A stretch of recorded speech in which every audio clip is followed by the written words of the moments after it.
तो कांग्रेस का गढ़ रहा है अमेठी और रायबरेली, और एक ऐसा वक्त आप देखेंगे कि रायबरेली की बात कर लीजिए या अमेठी की बात कर लीजिए, गांधी परिवार का ही डंका बजा करता था, लेकिन वक्त के साथ यहाँ की तस्वीर बदलती गई और अब ये तस्वीर कुछ इस तरीके से बदली है कि राहुल गांधी हो या प्रियंका गांधी हो, सोनिया गांधी हो, गांधी परिवार का कोई सदस्य यहाँ से चुनाव लड़ना नहीं चाहता, अपनी पारंपरिक सीट छोड़ने को मजबूर हो गया है गांधी परिवार। अजय हमारे सहयोगी हमारे साथ जुड़ चुके हैं लखनऊ से, सीधे अजय का यहाँ पर रुख कर लेते हैं। अजय, जीत का मतलब पहले से कांग्रेस मान चुकी है कि हार का स्वाद चखना पड़ सकता है, क्या कोई चांस नहीं लेना चाहती है, रिस्क नहीं लेना चाहती है, जो अमेठी रायबरेली जैसी पारंपरिक सीटें छोड़ने को मजबूर हो रही है?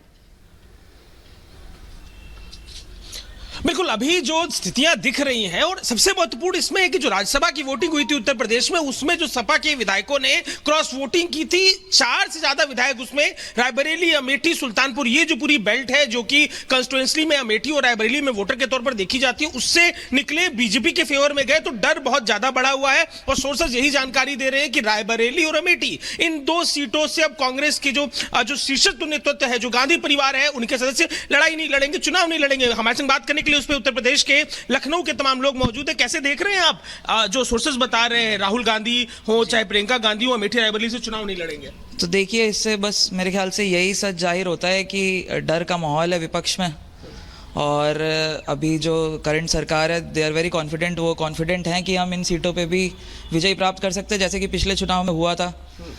तो वही है, उनकी पदयात्रा भी कराई थी राहुल गांधी ने, बट अगर वो सक्सेसफुल होती तो शायद वो इस सीट से चुनाव लड़ने में घबराते नहीं। डर रहे हैं, मतलब अभी भी मन में डर बना हुआ है। रायबरेली अमेठी में जो यात्रा गुजरी है, कुछ मिलता दिख नहीं रहा है। हाँ, मतलब सही बात है, क्योंकि रायबरेली और अमेठी दोनों कांग्रेस के बहुत पुराने गढ़ रहे हैं, और अगर वो इस सीट से पीछे हट रहे हैं तो जरूर डर का माहौल है।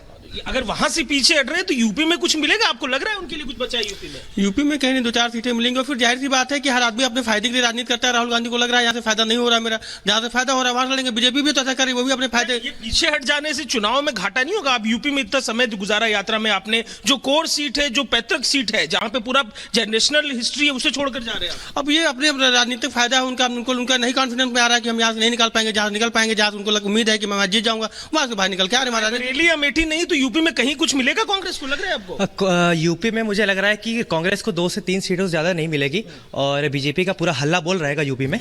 मेरा यही है कहना है इनका। लग रहा है कि डरे हुए हैं रायबरेली अमेठी से पीछे हटने का मतलब क्या है? शीर्ष नेतृत्व डरा?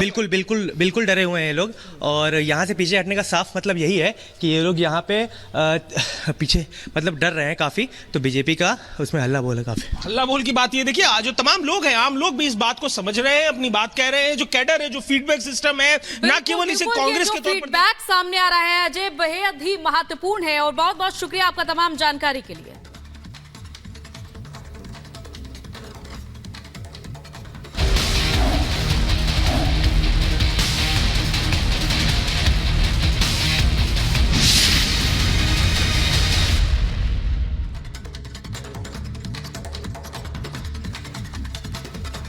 और चलिए अब इसी के साथ आगे बढ़ते हैं, बात अरविंद केजरीवाल की करेंगे, जिन्हें ईडी के 2 समन मिल गए हैं। जल बोर्ड घोटाले को लेकर समन जारी हुआ है। 18 मार्च को ईडी ने पूछताछ के लिए बुलाया है। जल बोर्ड केस से रिलेटेड बात कर रहे हैं, पहली बार केजरीवाल को समन हुआ है। तो दूसरी तरफ शराब घोटाले की बात करें तो उसमें भी समन जारी हो चुका है। ये बड़ी जानकारी हम आप तक पहुंचा रहे हैं। 2 समन ईडी के बैक टू बैक नोटिस मिलते हुए अरविंद केजरीवाल को नजर आ रहे हैं, और दूसरी तरफ अरविंद केजरीवाल की जो मुश्किलें हैं वो कम होने का नाम नहीं ले रही है।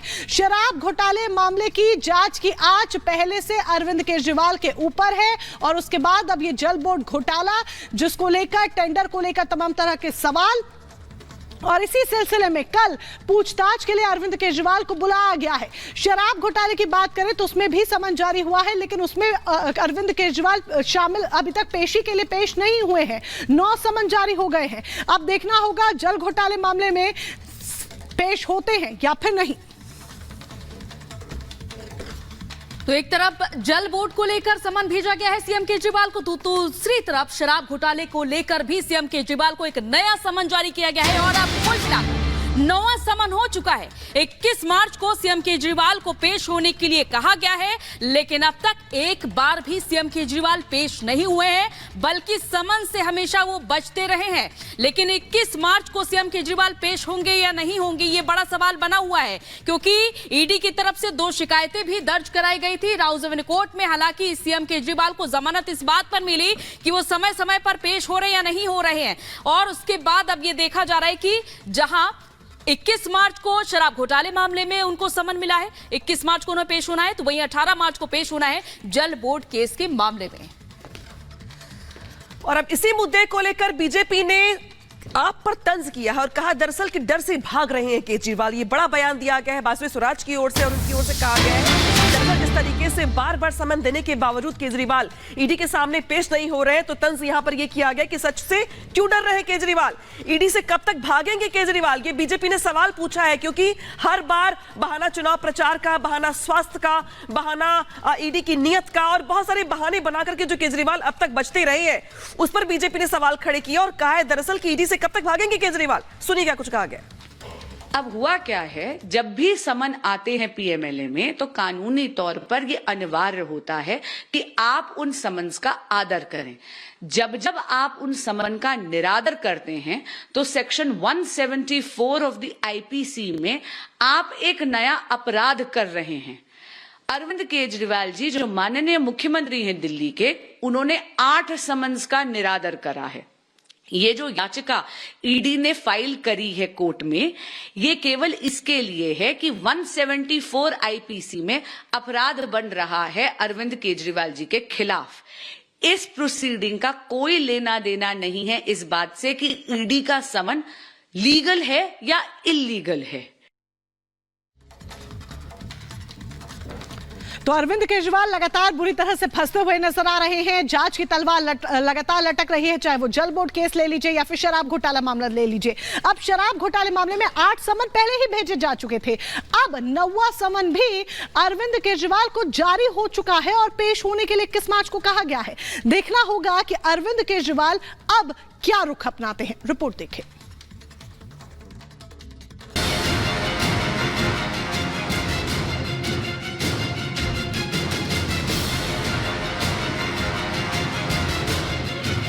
दिल्ली जल बोर्ड और शराब घोटाले की जांच कर रही ईडी की टीम दिल्ली के सीएम अरविंद केजरीवाल की नींद उड़ाए हुए है।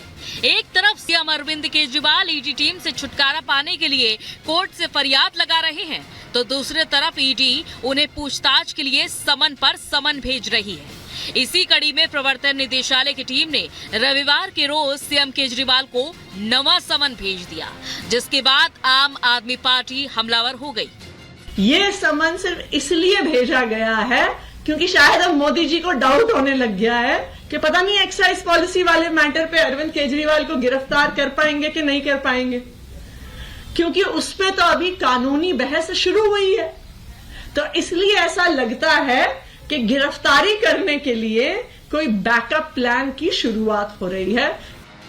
आम आदमी पार्टी का आरोप यह है कि जांच तो बहाना है, दरअसल इस सारी कवायद के पीछे बीजेपी सरकार है, जो किसी भी कीमत पर लोकसभा चुनाव से पहले केजरीवाल को गिरफ्तार करना चाहती है। हालांकि शराब घोटाले से जुड़े ईडी के 8 समन को नजरअंदाज कर चुके सीएम केजरीवाल को पूछताछ से परहेज क्यों है और वो पूछताछ के लिए ईडी दफ्तर कब आएंगे, केजरीवाल ने इस पर बात नहीं की है, जिसे लेकर बीजेपी लगातार केजरीवाल की नीयत पर सवाल उठा रही है। आज 9वां समन है और जल बोर्ड घोटाले में एक नया चलाया है। अभी शराब घोटाले का तो चल ही रहा है, उसके साथ साथ जल बोर्ड घोटाले का सीधे सीधे अरविंद केजरीवाल जी को समन गया है। मेरा मानना है कि कानून सख्ती से अपना काम करे, दिल्ली का बच्चा बच्चा यही चाहता है।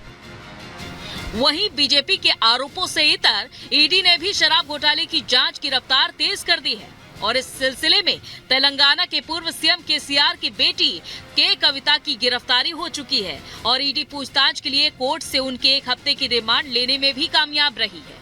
सूत्रों की माने तो केजरीवाल को ईडी का भेजा गया ये 9वां समन इस मामले में ईडी के आगे की आक्रामक कार्रवाई की एक झलक है और बीजेपी नेता भी यही कह रहे हैं कि बार बार समन को नजरअंदाज करने का नतीजा अरविंद केजरीवाल को जरूर झेलना होगा।